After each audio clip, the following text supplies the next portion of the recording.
Hello, good morning, everyone. Hope you're all staying warm. I probably look like I'm bundled up in a big heavy jumper, but anyway, I hope you're enjoying the winter so far. Listen, I want to welcome everyone to our webinar in our annual series of webinars that David Lowe sends out for you. I think it's about our fourth this year. Before I introduce our fabulous speaker, I just want to give a little plug and just remind you our Self-Care Excellence Awards, which is always kind of an exciting award to win, get a lot of recognition and kudos. They're now open. They will be awarded at our industry gala event at the end of the year in November. But your intent to register is due July 15th. So just look at the awards category. It's all online on our website, and the actual full entries are due on the 15th of August. So we'd really encourage you or your clients to join. So with that said, very excited today to welcome Ruth Chapman. Welcome, Ruth, from Vine Digital. So Ruth has been a presenter a few times at various webinars on various topics to do with all things digital. She's also presented at our conference, and I'll tell you, we've always got very positive feedback. So we're thrilled you're back again with this, Ruth. And on top of training for a marathon in September, she's taking the time out to prepare for today. And as we talked, as we were waiting at the start of the session this morning, so much changes so quickly in the whole digital space. Obviously, AI goes, without saying, the changes that makes. In fact, I think Ruth said she was updating her presentation as of last night because there's a little bit of new news that came out. So I didn't even know what generative engine optimization was or that it was a thing. So I'm keen to hear about that today. Look forward to everything you have to share with us, Ruth. We will have some, maybe a few minutes for Q&A at the end. Ruth has kindly said she's happy to answer questions, go over time a little bit, or if you can't stay, she can do that offline with you. And the slides will be shared, so you can just sit back, relax, and enjoy the content. So without further ado, thank you, Ruth, and I'll turn it over to you. Thank you so much. It's always such a privilege to share what we are learning at Vine with the community at CHP Australia. So I'm really excited to get into this today. We do have quite a bit to cover, so I'm going to get right into it. And I think the very first thing is I love the fact that David and Brenda were saying, we haven't actually heard of generative engine optimization before this webinar. So the best place for us to start, let me just get my slides working, is today in the webinar, we're going to have a little bit of an overview of what is GEO. We're going to have a little bit of a look at the growth of LLMs. We can't not have a look at that. We're going to look into the future of search and how it impacts us as healthcare consumer professionals. We're going to look at the opportunity that this provides for us. I've got a very little case study, and then I've got some take-home tips for you of things that you can do to improve your generative engine optimization.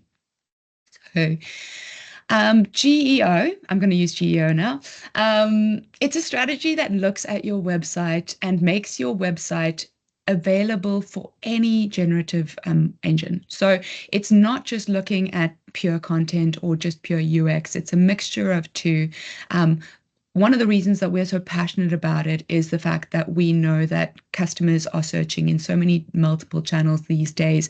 And generative engine optimization is a way of just broadening your horizon so that we're not just trying to be number one on Google or number one on Bing. It's a shift from traditional SEO, which really looked at rankings and looked at keyword matches to your rankings. It moves a little bit more into influencing how AI systems retrieve, synthesize, and present information. So GEO aims to maintain and increase digital reach in our evolving landscape of AI-powered search and conversational interfaces. But as I said, this is such a new industry. GEO might not even be where we land as an industry. At the moment, it's what Vine Digital is using as a way to encompass optimizing for AI and for SEO. But I have heard other people use acronyms along the lines of GEO being even Google Engine Optimization, AEO, which is Answer Engine Optimization, AIO, which is just optimizing for AI. And so you'll see that through this presentation, there are some acronyms that I will explain, which even over the last 2 years have evolved. But yeah, GEO, it's not just technical SEO. It's not a buzzword. It's a practical framework for modern search success. One of the things I also wanted to say is that one of the things we will be talking about a little bit further on in this webinar is AI overviews, which I'm sure all of you have seen in your search results. But just to show the fluid nature of the industry that we're in, 2 years ago, it used to the AI overviews used to be called search generative experiences, so SGEs, and now we've moved into AI overviews. And previously, in a similar spot in search engines, that same spot of an answer in your search results would have been called a featured snippet. So we are evolving very quickly in this market. To start off, we do need to paint a little bit of a picture of AI and how it's being used, especially in the market that we're in. And I love the fact that this is my third webinar on AI in search. And so we've evolved together and we've been able to grow together. So for the purposes of this webinar, when I talk about AI, especially in large language models, because I know that AI is involved in so many other areas of our search, but particularly because we're looking at search, which is a bit more of a content-based element, we are most of the time going to be using examples from ChatGPT. This information is valid up until November 2024, so it is even slightly a little bit it's definitely grown since then, but we can see that in terms of the LLMs that are being used, ChatGPT has a large proportion of the market share of how people are using it. This is obviously this is global information. We can see that there are many other LLMs that are used. Gemini has seen a large increase over the past year. One of the reasons is just because it is so embedded into Google that a lot of people are using Gemini just by default. Perplexity has also seen, Perplexity and Claude are also very well used. Another one that's very common is Grok. And then we've also got Copilot, but you can see that ChatGPT just takes up so much of the market that for the purposes of today's discussion, most of my analysis comes through on what we've seen in ChatGPT. Just a couple of stats, because I think this is very important. A lot of people say to me that, oh, everyone's using AI. But when it comes to commercial use and when it comes to our businesses, we do need to just bear in mind that the current market and these stats are valid up till March 2025. That's when they were updated. But just some background for ChatGPT. In just 5 days, ChatGPT surpassed 1 million users. ChatGPT currently gets about 5.19 billion visits per month. Interestingly, around 62% of ChatGPT's social media traffic comes from YouTube, so people referring through from that channel. 15% of ChatGPT's users are American, which is one of the most dominant area groups. The rest are quite fragmented. But what's important for us to see is that more than 45% of global users on ChatGPT are under the age of 25. So in terms of adoption, I was talking earlier to Brenda and David, and I was saying we are actually at the forefront in terms of our age groups when we're using AI, because it is quite a young platform still. And OpenAI has hopes to reach 1 billion users by the end of 2025. So it's still massively growing and is still very much in its infancy in terms of reach. Just to show you in terms of its growth, just the weekly users of ChatGPT, we can see that it started off in November 22 with 1 million users and has grown so rapidly that now, as of February 2025, we've got about 400 million users. One of the things that I think is really interesting to bring in and something which we are just always aware of is that, yes, there is adoption of ChatGPT, but we operate in the health space, which is an area that operates under high trust. And the University of Melbourne did a report it's a global report that they did in February 2025. So they researched, and with KPMG, they interviewed 48,000 people across 47 countries, which included Australia. And they looked at the time frame between November 2024 and January 2025. And as much as about half of Australians regularly use AI, but only 36% are willing to say that they trust it. So it is a part of their search journey. It is a part of their decision-making process, but it's not the be all and end all. And I think in healthcare, that's something that's very important for us to remember. AI, large language models, definitely does play a large part in the exploratory phase, but having good, solid, trusted content and trusted websites is still very important for us to be able to reach our customers. And obviously that is going to rapidly be changing the more people get used to using it and the more people get positive experiences of getting correct information from ChatGPT and then going, let's say, to their GP and getting reaffirmed that that is correct. So why does search experience demand brand adaptation? So at Vine, we really think that AI is fundamentally reshaping how people interact with search. It's not replacing search, but it is changing their behaviors and their expectations. We can see the nature of search results are shifting to more AI-generated answers. So things like AI overviews that are appearing in the SERPs, which is the search engine results page. We're getting a lot more zero-click experiences. So fewer users are clicking through to your actual website. And we also see that emerging AI platforms such as ChatGPT, Perplexity, Gemini, they're driving new traffic channels. Excuse me, just one moment.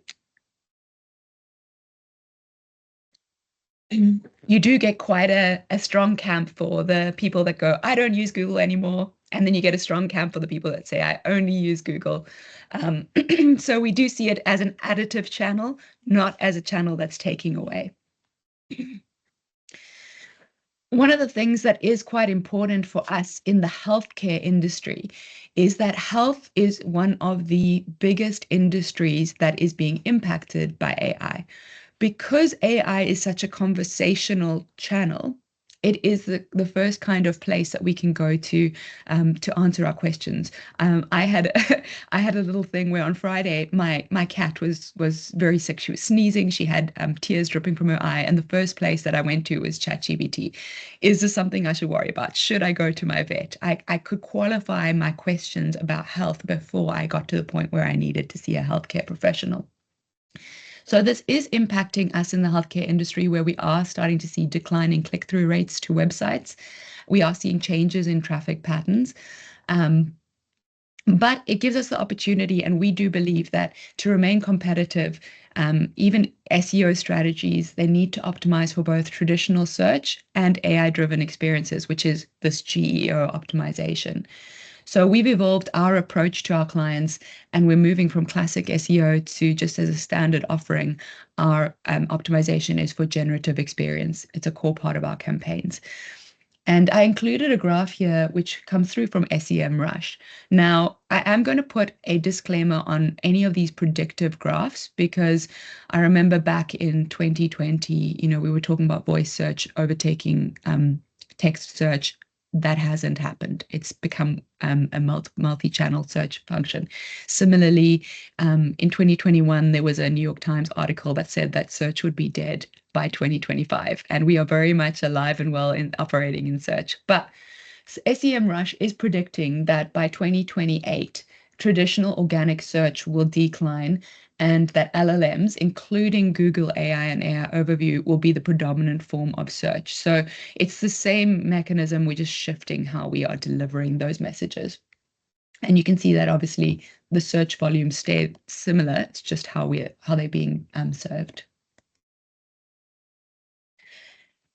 So if we start to look at how we are already seeing AI integrating into our search, the biggest thing impacting us at the moment as marketers in the healthcare is zero-click search. So I'm going to I'll show you a little bit about how that's impacting both organic and paid ads. We don't even, as internet users, we're not even embracing AI strongly without it being served to us. So one of the biggest things that you would have seen as a change in your search engine results is that we're starting to see AI overviews and snippets coming up at the top section of your search. It's not for every single search. At the moment, AI overviews are appearing in about 19% of search results. So you will notice that on different types of searches, you won't get an AI overview.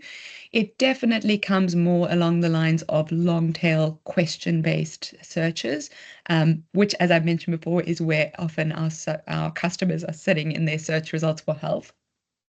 But what I wanted to point out as well is in the screenshot that I provided, I've highlighted in green where the AI overview comes through, and that's obviously a synopsis of all of the best information that they found. But on the far right-hand side, they've also highlighted what are some of the sources that they're getting this information from. And then you still have your rankings of your most relevant websites that are found underneath. What we find is that the higher your standard traditional SEO ranking is, the more likely your content is to be featured in these AI overviews. So there's a very strong correlation between the top ranking websites and the AI overviews. So it's actually very interesting because at the moment, AI overviews are emphasizing good quality SEO, but they are also bringing up opportunities for multiple search results to be given in one answer.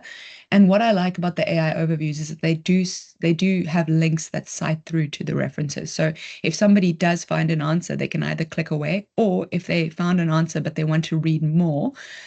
For example, if I am when I was researching for this webinar, when I wanted to look at the future of Google search with the paid ads, I could actually click into those articles and find out if there was more information that was relevant to me. So it is a quick and easy way to draw people into your website, and we'll look into that a little bit further.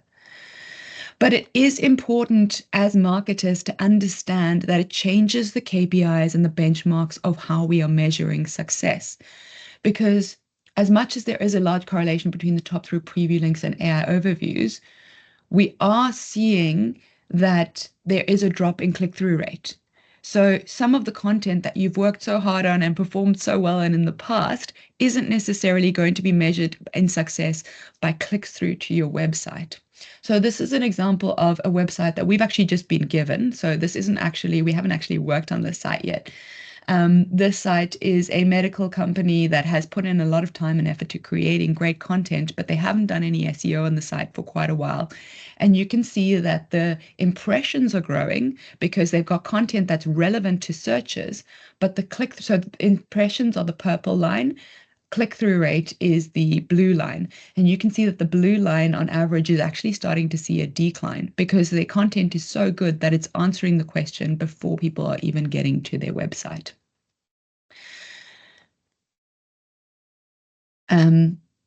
I just wanted to say that I do address this further on in the webinar. So it's not all doom and gloom, bear with me. What I also wanted to have a touch on is we are a search agency, so we look at any forms of search and how people are finding you. So a lot of the search webinars that I've attended, they haven't really looked at the paid media side of things. And I think it is important for us to also have a look at, if we're spending money on ads, how that is being affected by AI overviews and AI search. This is actually probably where we are seeing the most exciting changes coming through. Most of us are relatively native with how we're seeing AI in organic search, but in paid search, there are big moves, and we are expecting to start seeing paid results coming through in AI overviews and in AI search in the future. At the moment, AI paid searches are being pushed below your AI overviews. So in the past, where paying for your ad meant that you would be top of the page guaranteed, we're actually seeing that you need to be in the AI overview to be very first top of page, because now paid ads are even being pushed further down on the page. If there is a paid ad, and this is from another organization called SEO Interactive, they looked at globally. If there is a paid ad with an AI overview, it actually has only got about a 9.87% click-through rate on average. If there's no AI overview, your click-through, the same paid ad would have a click-through rate of about 21%. So we can see that these AI overviews are eating into the ability of your ads to perform as well. That this little study represents an estimated 53% decrease in traffic compared to if there's no AI overview shown for that ad. But it's also important to know that AI overviews are still quite small. As I said previously, on average, Google is stating about 19% of searches are being served AI overviews. But in this study, only 7% of the paid search data set had AI overviews. This was across both paid e-commerce shopping ads as well as what we would often do in health marketing, where it's putting a brand against a problem. So, like, how do I get my baby to stop crying, and then having a teething product that's put against it. So it is important to see that AI is still a smallish portion of our pie, but when it does appear, it can impact our search results. The other thing for us in Australia is to just remember that Google's only started showing ads in Google AI mode. So it's actually an independent search function in Google. So it's not showing it yet in Australia in just natural organic search. It's also being tested and only is available in the US at the moment, but they test it in the US before they bring it to Australia. So it's important for us to be aware. The other thing is that in order to be eligible and to have ads being shown in the AI overviews, obviously it makes sense we need to be using the AI aided paid functions. So Google search, shopping, and PMax campaigns using the AI functionality allows it to be shown. So this is still a very much developing part of search, but something that we need to be aware of. And obviously just goes to show that because there's so much fluctuation in our paid search side, not neglecting your organic search is really important, because while these consumer search behaviors are being tested by the market, we've got both channels that need to be strong in order to reach your customers.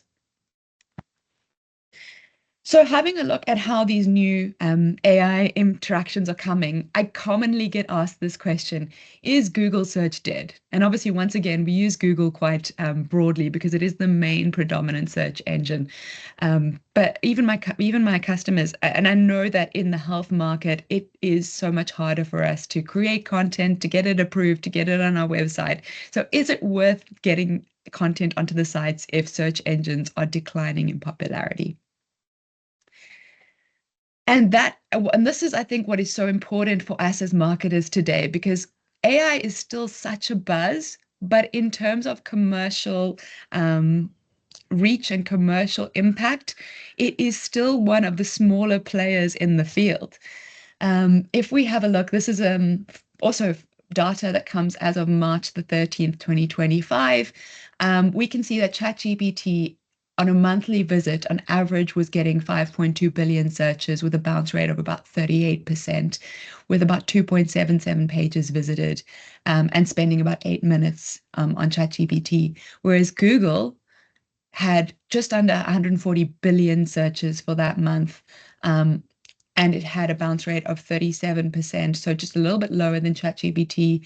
We had about 5 pages visited per session, and people were spending about 12 minutes in that search session. So it still is, ChatGPT is still a small portion in compared to how we are seeing search engines being reached. It's even still less used than YouTube, Facebook, Instagram. We can see that ChatGPT might be taking up a lot of our conversation space, but in terms of reaching our customers, we're still sitting very strongly in the more traditional channels. There was a study that was produced by Rand Fishkin, and anyone who knows Rand Fishkin, he's a bit of a, I would call him the Nostradamus of the search world, and he's quite confident, a little bit cocky, but he was published a really good study which showed that Google searches are actually growing even though we have the inclusion of AI channels. So as I said, we see AI channels as an additive, not as a subtractive measure. We see that Google in 2024 Google had more than 14 billion searches per day, whereas ChatGPT had at the very most about 37.5 million searches per day. And he made a very cocky comment, which I find amusing. But he said, I don't pay attention to DuckDuckGo, and they have 1% of the search market. So in a similar fashion, he was saying, ChatGPT at the moment has very low numbers. It's something to be forewarned about. But from a commercial standpoint, we are still driving a lot of traffic, a lot of information through traditional channels as well. Now, I don't fully agree with that in completion, because I think that ChatGPT plays a role in reaching new customers, giving them new ideas. I think that it's used a lot more in a conversational term. So I think it fulfills a different part of the search buying behavior than a website would, but I think we need to have both of them. I just think it's important as marketers not to get so caught up in a channel that is new and emerging, when there is still very, very solid evidence that a lot of our customers are looking for trust, are looking for websites where they can go and interact and get that information from as well. I think we need both. So where is the opportunity? The first thing that we are seeing at Vine, obviously being a search-based agency, there's an incredibly high overlap between traditional SEO and GEO. So large language models, they get their information from somewhere. So they're still using the search engine results from Google and Bing. There's high correlation between those two at the moment to feed their learning. At the moment, if you rank well on Google, you're very likely to rank well on LLMs. And I've got a little case study that I'll explain a little bit more of that to you as well. But just like we saw in the AI overview, it's often the top 3 ranking websites in the AI overview, top 3 ranking websites on Google search that will then show up in the AI overview. So at the moment, the opportunity comes in the fact that there's not a lot of work for us to do to make things acceptable for both LLMs and for search. The other thing that is important as well is that the impact is currently quite small for most businesses. If you were doing well in SEO, we are seeing a decline. We are seeing a little bit of erosion, but it's being counteracted by a lot of search in LLMs. AI searches are mostly long tail informational searches. So we're just seeing a shift in what is dominating in website SEO search results and what is playing in more of a informational long tail search format. So for example, FAQs has always been something in the health space that we've always wanted to make sure that we have. So going back 5 years where we were trying to optimize for rich snippets, FAQs was sending those answers. In a similar fashion now, FAQs are still sending those answers in AI models. Obviously, the difference is that we are getting fewer clicks to the website from those. So we want to be creating content that feeds those FAQs, but then we also want to be creating unique content, things that would draw people through to our website. But we need to make sure that we're realistic in our expectations of measuring that click through to the website, because it is changing. The other thing as well that's an opportunity is that SEO strategy hasn't changed dramatically. We still need to be focusing on our EEAT principles, our expertise, authority, trustworthiness. Those are still key. It's just how we maybe deliver that can help us to be optimized for LLMs. We at the moment at Vine are currently keeping a very close eye on this. Obviously, we have a data set that we're able to tap into. We have both strict health clients as well as not strict health clients. So we had a look at our total client base, looking at Q1, so the first 3 months of 2025. We had a look at our total traffic for all of our brands. So we saw that for that total average monthly traffic for those brands that we were looking at in the study was sitting at about, oh gosh, my maths is really bad and I didn't put commas in here, but looking at about 2 million searches for our overall traffic. Our organic traffic from those same websites was looking at monthly average of about 702,000 visits from organic traffic only, so that's SEO. But then if you have a look at what traffic actually came through from AI, we're only looking at about 422 searches. So as a traffic channel, AI is maybe not driving that much traffic to our websites, but obviously it might be answering the questions already as a zero-click sum. Also, really interesting to have a look at is that obviously AI traffic tends to be a little bit higher in non-health generated searches. It just goes back further to that point where in health, we're often able to answer the question before someone needs to come through to a website. So we are actually seeing across the board in health that the traffic coming from LLMs is actually declining quite significantly. We're not getting that top funnel of awareness focus.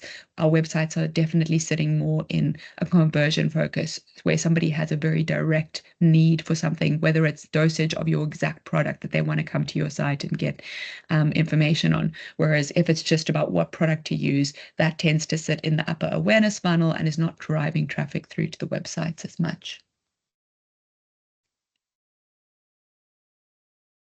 All right, where is the opportunity?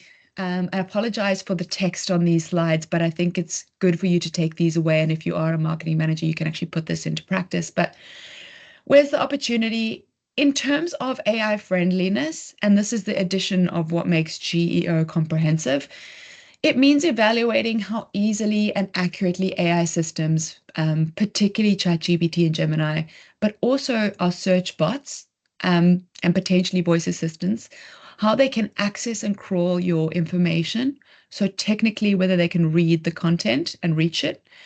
Um, I'll go into that in a little bit more detail. I've got some take-home tips for you, and I'll touch on some of that. Also, whether it can understand and interpret your content. Can they grasp the meaning, the context, the structure, and other entities within the content? Can these bots evaluate the trust and authority? Can they determine the credibility of the EEAT of the content and the source? Can they utilize for responses? So is the content structured in a way that's useful for generating summaries? So in search generated experience or AI overviews or in chatbots or being able to fulfill voice queries, is there enough content on the page that would be able to give that? So when you are writing content to optimize for GEO, it's important to write clear, direct answers to real questions.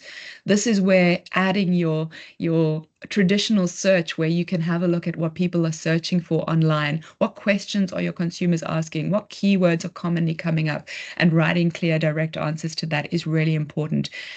We are seeing that this process is speeding up so much more because people are used to using online channels to search.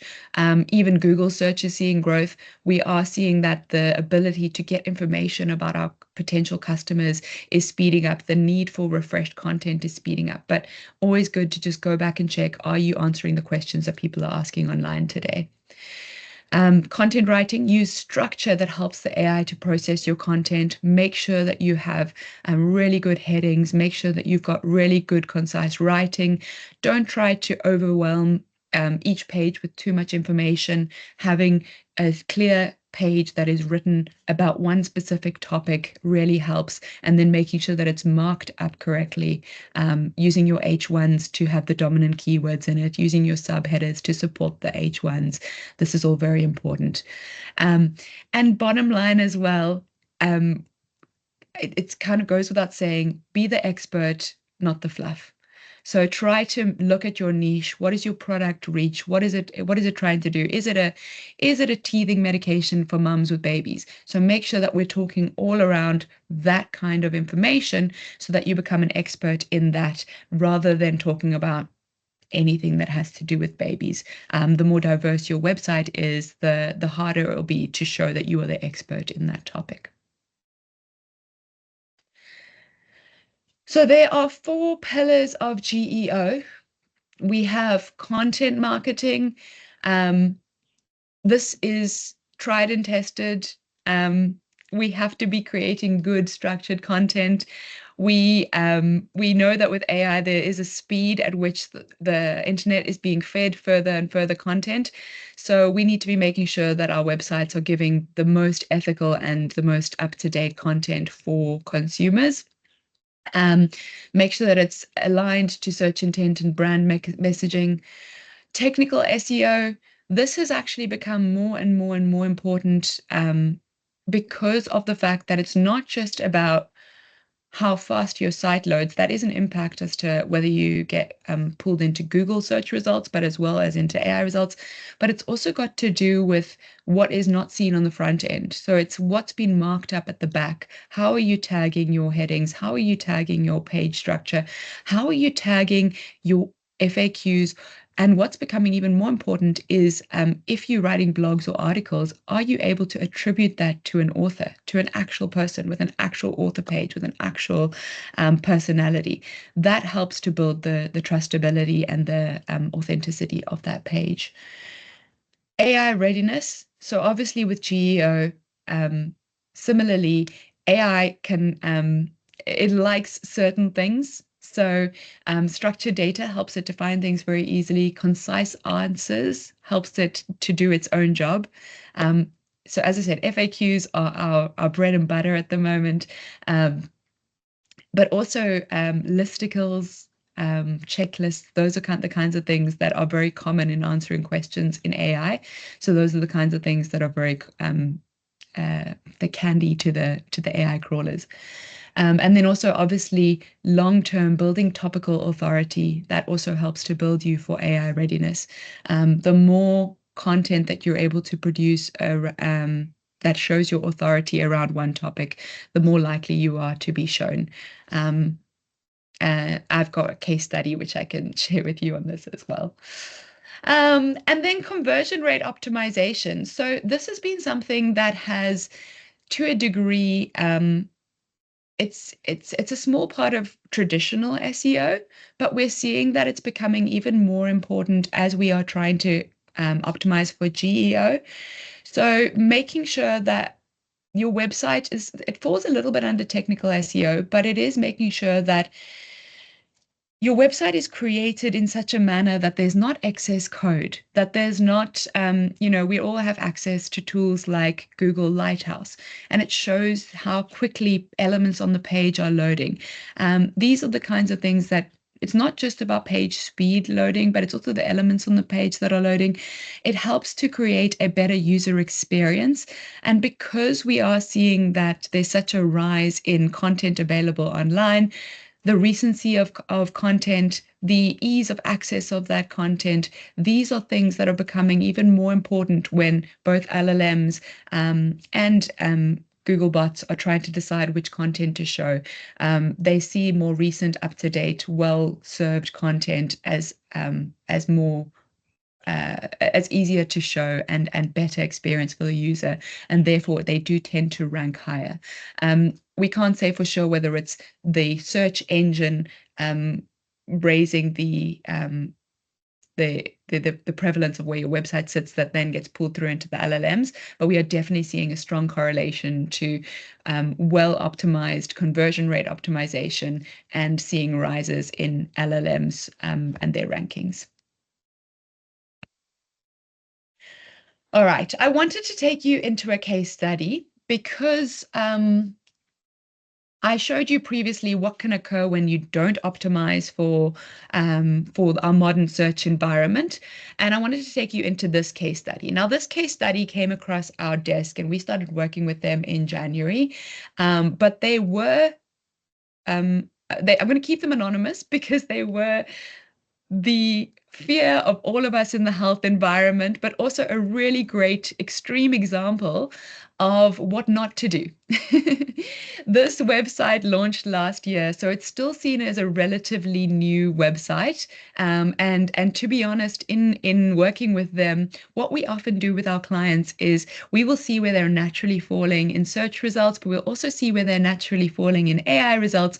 And then we'll feed it back into AI and say, why have you chosen or why have you not chosen this website for your results on this particular topic? And that gives us great examples of where maybe content is a bit low, but also where online experience is a bit low.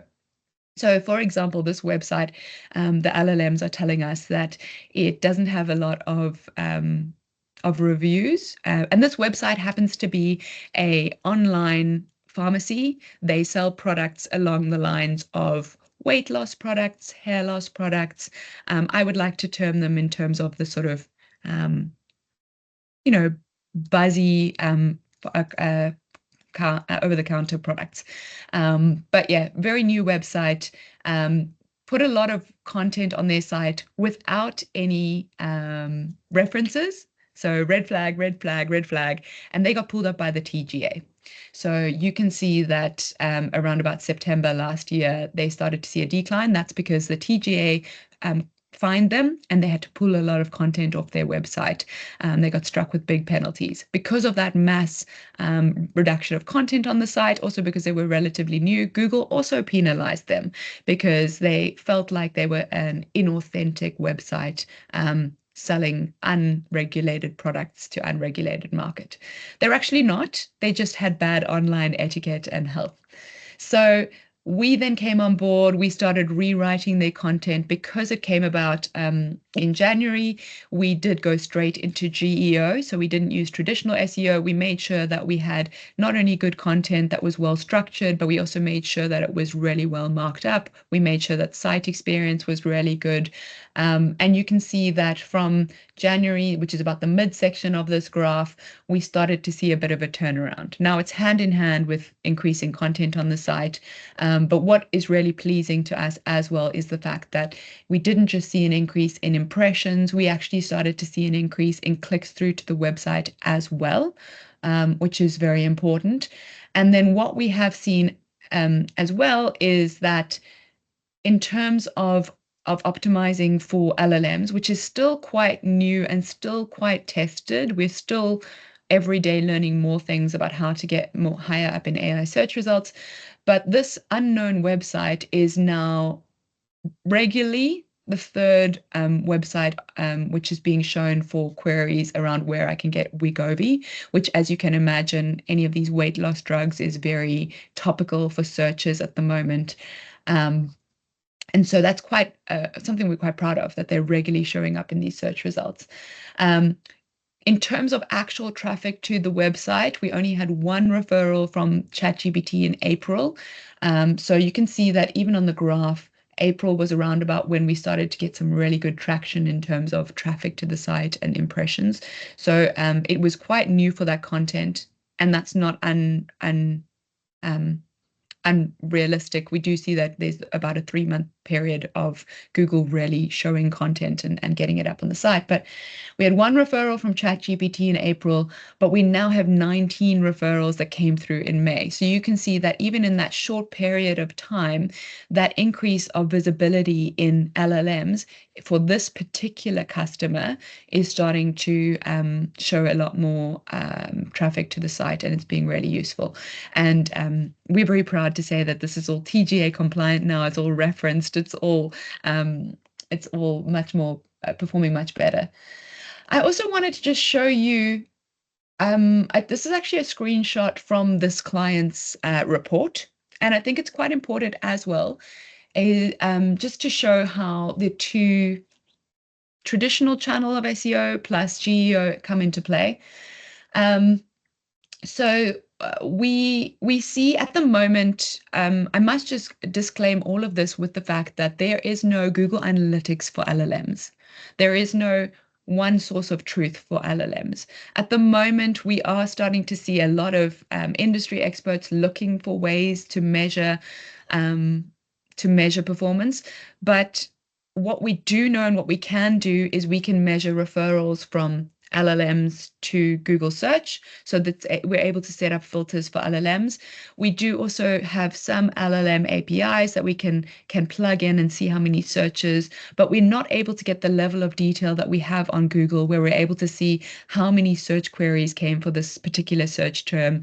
There is still a level of anonymity and also personalization in LLMs, which does make it hard to collaborate data. But and that's also why when we look at traffic that's been generated, the increase in traffic to your website is a very strong signal of increased usage and of increased search terms, your website being showing up for search terms in LLMs. But we are also always interested in where does it come through when it comes to from an LLM. So we saw very strong engagement with our ChatGPT sessions. So if they did come through from a ChatGPT session to the website, they then spent a large portion of time on the website. Also, of the 19 sessions that came through to the website, 14 of these went directly to landing pages that had been built based on an SEO strategy. So as I said, LLM optimization really does come down to good quality, traditional SEO values of good quality content. So we had 6 that landed on the Manjaro overview page with 100% engagement and an average session duration of about 8 minutes. We had 5 sessions that landed on the Viagra page with an average session duration of about 8 minutes as well. And then we had 3 that landed on the Wegovy overview pages with an average session duration of about 2 minutes. So those search queries, as you could see previously, the most common term was, where can I buy it online? So these people are looking to be able to purchase. And so the engagement rate of 2 minutes is actually quite good. We're not worried about that. But the other engagement rates of 8 minutes is relatively high for traffic as a traffic source. So it is showing that people are finding these websites through an awareness-based search, coming onto your website, and with good quality content are engaging, are interacting, are then able to find out more. And so, yeah, we just put in this report that the early engagement indicates that users arriving from ChatGPT are highly interested and motivated. It really reinforces the importance of maintaining your strong SEO fundamentals to continue appearing with AI-driven search experiences. And this is something that we are constantly talking to our customers about. All right, these are the most important slides for you, and definitely something that you can take away. A little bit of how to. So these are some of our key takeaways of what we are doing when we have a website, when we have a new client come to us and we want to analyze. These are the things that we would say are very important. So I've said it multiple times, stick to good SEO principles of EEAT content. The need for good quality content is even greater with the rise in the usage of AI. One of the things that I wanted to say from that case study is the newness of the content was a part of why it was questioned about its credibility. So in terms of building up that content from scratch again, we did have to do things like get references from very trusted places, but we also tried to reference doctors as authors in our blog posts as much as possible, and that helped to build up the credibility. So we need good quality content because with the use of AI, there is an ability for people to be producing mass amounts of content, but is it quality? So those authentic markers, those trustability markers, those are the kinds of things that set you apart for your quality products. As I said as well, LLMs love to serve responses which are bite-sized and easy to understand. So we are seeing that a lot of pages that have things like FAQs, which answer questions, checklists, listicles, any unique data that is specific to your product, so dosage, usage, differentiations between variations of your products, those are the kinds of things that would be fantastic for you to show your website, and LLMs would eat that up as well. Make sure you update your content regularly so that you have up-to-date information. For blogs and articles, create author profiles where possible and link to these to build authority and trustworthiness. Even just a link to a doctor's profile on their page or a LinkedIn account. These are the kinds of things that show that these are real people that are writing and not AI chatbots that are writing. Technical SEO, we are seeing more and more prevalence of technical SEO. Make sure that your site is crawlable and that you allow for LLMs in robots.txt. This is something that we are seeing as a major error in some of the clients that are coming to us, where they just haven't optimized their robots.txt, which is a piece of code on the back end of your website that acts as a butler. Whenever a crawl bot comes to your site and tries to go through the pages of the site, the robots.txt shows it where to go and where not to go and helps it to understand it. So make sure that your site is crawlable for LLMs. Remove any heavy JavaScript excess code, which speeds up your pages loading. This is good quality SEO. We've been speaking about this for years, but for LLMs, we're seeing that there's also a trend in good service of like serving your websites easily shows up. And then there is also an llm.txt file. So similar to robots.txt, llm.txt file is something that makes your website more appealing and crawlable by AI. And it's a common thing that we are seeing that webmasters or just developers aren't maybe using as standard practice, but this is something that we have put on for all of our clients and are seeing good successes there. With regards to your content is still king. Ensure that you've got very clear heading structures and use of subheadings. It helps to make the content easily digestible for any of these web crawlers. Optimize your page titles and your meta descriptions. Make sure you create semantic, keyword-rich URLs. Once again, having a page themed around one expert topic with everything optimized to it, from the URL to the heading to the subheadings, that really helps the pages to show up well and to serve good quality content that reaches the query that's being searched for. And ensure all your content is marked up. So this is a tie between your technical SEO and your content marketing. But we are definitely seeing that pages that have just got content that's written beautifully, but don't have the markup on the back end with the identification of what is found on the front end. This is the mix between optimizing for machines versus optimizing for humans. We need to have that markup for the content to be easily found. For paid media, in order to make sure that we are optimizing paid media to operate in this new GEO landscape, it's good to remember that for paid media, advertisers should realize that AI overviews are answering those long tail search questions. So it is actually better to be using your website and creating content to answer those long tail informational searches and then supplement your ads to be more specific. Think of it as using, and I have actually said there later, think about using display and video, but really segment your funnel. Are you playing in awareness or are you playing in conversion? And because of the rise of AI overviews, we are starting to see that paid search ads are going further down. So they're really effective when it comes to things like e-commerce shopping or brand search direct to product. I know some of my clients don't actually sell the product from the website. So if you have very specific things that you want to drive as a conversion base, that's where your Google Ads could work really well. But other than that, think about the long tail informational queries and try to solve those in your organic search. Try to solve those in banner ads or breaking into awareness in that aspect. So I just put in there that 96% of AI overviews are triggered by informational user content. Only 1.2 are transactional. So just look at your ads, make sure that you segregate what's transactional, what is awareness. The other thing as well is just in terms of how your ads are being set up. We obviously understand that as Google is bringing more AI into its ad mechanisms, the more you utilize its new products.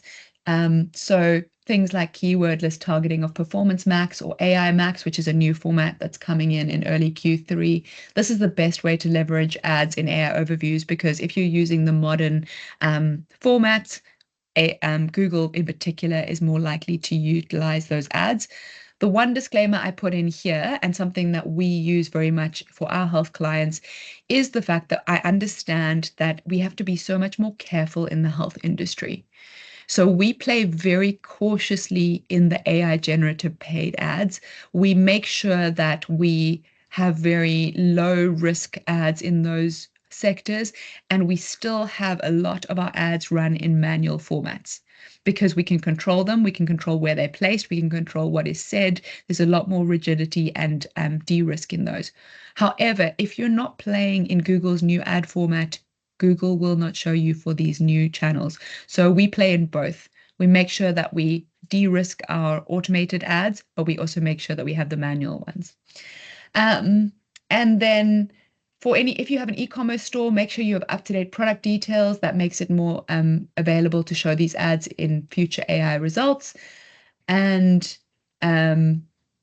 as I said, just finally, medical ads have a 10% click-through rate when AI overviews are shown. So make sure that you're thinking about this when you're creating your ad strategies. I wouldn't just separate your ad strategies and go, this is 10% of my budget to ad, this is 20% of my budget to content. I would think about, if I'm playing in these different funnels, I'm specifically trying to reach people at that transactional value. I'm not going to be playing in the long tail search form. I'm not going to be answering questions with ads. I'm going to very much be, where can I buy this product? What what am I trying to reach in terms of a transactional value? And then just some last bonus tips, because I know we've got 5 minutes left. I would recommend to all of my clients, and we do for all of our clients, set up Bing Webmaster Tools and monitor this as well. In the past, Google has such a strong dominance of just search engine results that it was fine to put all your eggs in the Google basket. But because LLMs are learning from multiple different sources, and we know that there are strong partnerships between Bing and ChatGPT, for example, making sure that you are also improving your visibility in Bing is important, and at the moment is helping us to get that better GEO coverage across any channel. As I said as well, there's no strong Google Analytics or Search Console for AI. So set up an AI filter in your GA4 so that you can actually keep an eye on how much traffic is coming through to your site from LLMs. It's a good indicator of how important and how much brain power you need to put into making sure that your products are visible in LLMs. But yeah, that's something that we do as a standard for all of our clients, is make sure that we can measure that. Yeah, but that is that. I will share these slides. I'm not sure if there are any questions. Thank you, Ruth. I have a couple. Steve sent in one, and there may be others that come through on the chat. We'll see. But thank you so much. So much content, so much to think about. Really, really appreciate your time today on this. So I'll just thank you now officially, because I know some people will have to leave right at 10. We've got a few minutes before then. But questions. One that actually Steve sent through was, you mentioned the FAQs are still very useful. Should existing FAQs be revised with AI in mind? If so, what sorts of edits would you recommend? Oh, absolutely. All right. I love FAQs. I myself have a very short attention span, so I always find FAQs are great. Mm-hmm. I think the thing is that FAQs need to be revised to what we see people are searching. What people were searching for in FAQs 5 years ago is different to what people are searching for now. So for our clients with the FAQs, we are consistently having a look at search, and I know that there are different search channels, but we are consistently having a look at, in Google Ads, what are people searching for to find our ads? In SEO, what are people searching for to find those? We also, our account managers actually sit on LLMs, and they just search for what are people searching for around, particularly the one with Wegovy, for example. They will just use AI and have a look and see what we are finding other people are searching, and then we make sure that we are matching to that. Another good customer focused information forum is the less rigid forums of things like Quora and Reddit. Now, in the health space, we tend to avoid these forums because they are user generated content. So we don't actually put content out on these forums, but it's a great litmus test of what the average consumer is searching for in these environments. And you've got to remember that the internet works really well for the lowest educated consumer. And so looking on something like a Reddit, you can see the myths, you can see the incorrect usages, you can see the the way that we might see like even TikTok, incorrect usages of our products. And then in our FAQs, in a regulated environment, we can address those. So, for example, a very common thing that used to come up was that we would see girls on TikTok spreading the myth of using toothpaste on acne to try and treat the usage of acne. Now, there's no actual scientific evidence. It can help. There are some things, but for clients that are health conscious and are into wellness, we were able to create FAQs that say, "Can I use toothpaste to treat acne?" And then we can say our yeses and our nos. So the FAQ revision really comes down to just meeting consumer demand. If you have stuff that's on the website that is still searched for and still accurate, that's fine. You can leave it. But I think it's more, there's search trends that change, and are you meeting the search trend that is most prevalent now? And it does come through on those more unregulated channels of social, of forums, of things like that. Okay, great. A few others, and again, we'll keep going as long as you have the time.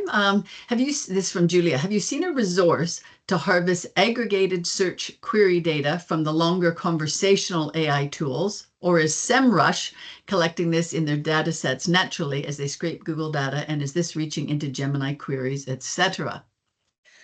Oh, Julia, you're making me work for my I love it. And I must be honest, at the moment, no, we haven't seen a tool that pulls it. It is at like all of the tools that we are using for ourselves. And every single time I talk in a webinar, it comes down to the fact that every marketer is at the whim of what they've been exposed to. So we are looking as much as we can, because there are tools popping up here, there, and everywhere. And I'm pretty sure that somewhere there is a tool that is being developed, because this is a common problem that we have.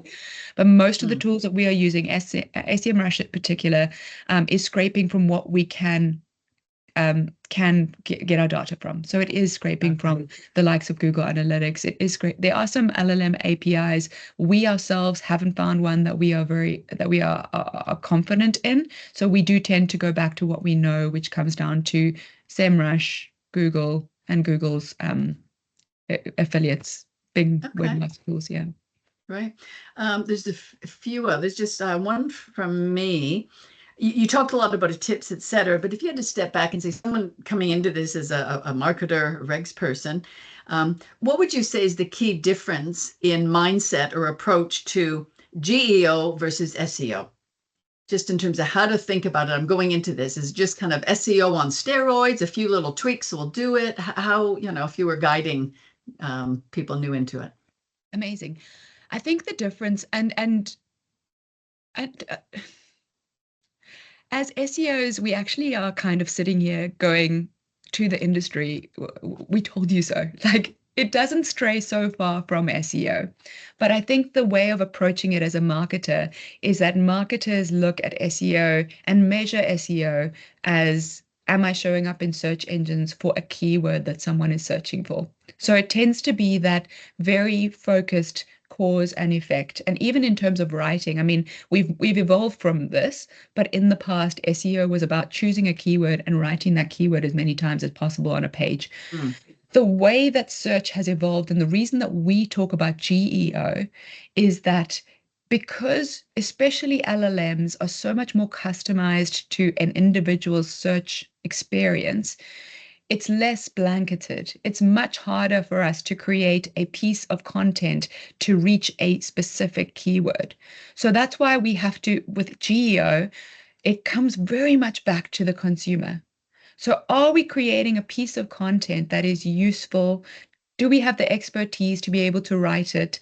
And are we delivering it on a platform that is easy to access it? And that's why we have a look at, like, going back to writing good quality content. We're not just writing content for the sake of content. So in the case of this client of ours that's trying to rank for Wegovy, it's not really useful to write an article about what is Wegovy, because there's a lot of articles about that. That's going after a keyword search of Wegovy. But this is an Australian, it's available to an Australian market. It's an online pharmacy, but you need to have a prescription in order to have this product. So you can rather write an article that talks about the process of how you would go about if you were looking to get this product. Mm, How mm, would you go about getting that? That's useful mm, to the consumer.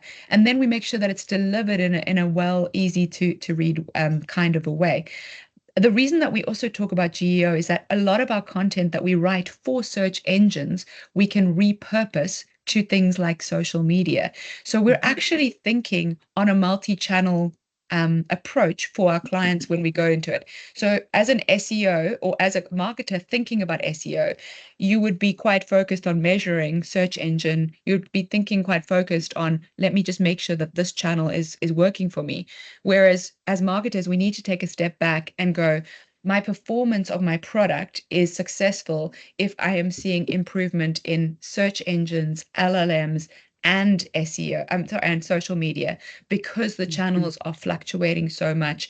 Um, I wouldn't be disappointed if I see a decrease in SEO because overall, if I have seen overall growth, I just know that I'm reaching the more cautious, more content heavy clients in my SEO, and I'm mm. reaching the more adventurous on the social media. So that's where we are GEO is just remembering the customer, not trying to not trying to chip the channel, but rather Mm, trying to reach the customer. mm. Okay, great. I think one more from Tristan. Thank you, Ruth. Very insightful. What weight would you apply to brands being active in social media? We're seeing some AI responses pull answers from platforms like Reddit and Quora. Should we be looking to dedicate resources to ensuring we have organic content appearing on these types of platforms to improve brand discoverability? Okay, amazing question as well. This one is contentious in the health industry purely because of the reach of these platforms. Yes, Tristan, I touched on it earlier, and I love it. Yes, we are seeing that they're pulling things in from Quora. We are seeing things they're pulling things in from Reddit, but we also it's a fine line because we don't control the comments and the channels of conversations that come from that. So it comes down to the nature of your product and Mhm, being in the health industry, often we err on the side of caution. Um, mhm, I have got some clients who are in the less restricted areas that have put out some promoted posts on Quora, on Reddit. Um, the impact that it has had is less impactful than making sure that they are showing up in AI overviews, only because of the condensed nature of it's really easy to get really high value and high numbers viewing that content. But I'm definitely seeing that Quora and Reddit is an emerging market. I just think that for a lot of my clients, it fits in the it's too hard basket. And so we tend to focus our efforts um, on AI, but sorry, on search engines because we can control it. But if you have a client that is open to Quora and AI, sorry, Quora and Reddit, that is mhm, something where GEO is opening up, looking at multiple channels to pull its information. We also know that currently LLMs are being fed quite strongly by search engine results pages, but we can see that they're growing. So they're pulling in information, like you said, from other channels too. So I see that in the future, LLMs are going to advance and going to be able to pull in a lot further, a lot more information. So you have good quality content on Quora, if you have good quality content on Reddit, fantastic. mhm, But remember that they're user-generated platforms, so you do get mhm. misinformation, you do get negative reviews, things that you probably need to be quite careful to monitor if you decide to put yourself out as a brand on those platforms. Okay, great. Okay, well, I think we'll close there. We've gone over time. Thank you for those of you who've stayed on over time. And Ruth, again, thank you so much. You always give us so much to chew on and think about. So thank you for your time today and your great presentation and insights. David Lowe will be sending out to attendees the slides. You'll be able to contact, we'll have details to contact Ruth if you want to chat further. But hope you all have a wonderful, pleasant warming day today. And again, thank you so much, Ruth. Much appreciated. Pleasure.